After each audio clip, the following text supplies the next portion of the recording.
রাত তখন 3টা বাজে। ঘুমের ঘরে হঠাৎ আমার ফোনটা বেজে উঠল। স্ক্রিনে ভেসে উঠল অচেনা নাম্বার। প্রথমে ধরবো নাকি ধরবো না তা ভাবছিলাম। এই সময় সাধারণত কেউ আমাকে কল করে না। মনে হয়েছিল হয়তো ভুল করে ডায়াল হয়েছে, কিন্তু ফোনটা আর থামলো না। শেষে সাহস করে রিসিভ করলাম। ফোনের ওপাশ থেকে এক অচেনা কণ্ঠস্বর, তুমি ঘুমাও না? আমি তো ঘুমাইতে পারি না। আমি চমকে উঠে বললাম, কে আপনি? কিছুক্ষণ নীরবতা, ভারী নিঃশ্বাসের শব্দ, তারপর ধীরে ধীরে কণ্ঠটা বলল, আমি সেই মানুষ যাকে তুমি অনেকদিন আগে হারিয়ে ফেলেছ। আমার শরীর কাঁপতে শুরু করলো। মাথার ভেতর হঠাৎ ঝড় বয়ে গেল, যেন একটা মৃত সম্পর্ক, এক মৃত স্মৃতি আবার ফিরে এসেছে ফোনে।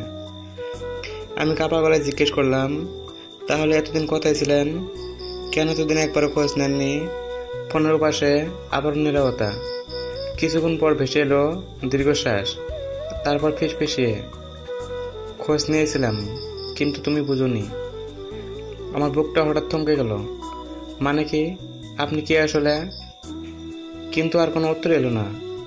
শুধু ফোনের উপাস থেকে যেন কান্নার শব্দ পাচ্ছিল। হঠাৎ ফোনটা কেটে গেল। আমি হতবাক হয়ে স্ক্রিনের দিকে তাকিয়ে রইলাম।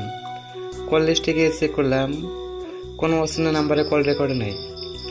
তাহলে কি আমি স্বপ্ন দেখছিলাম, নাকি সত্যিই ও ছিল আমার হারিয়ে যাওয়া মানুষ, যে আজও রাতে নিস্তব্ধতায় আমাকে খুঁজে ফিরে?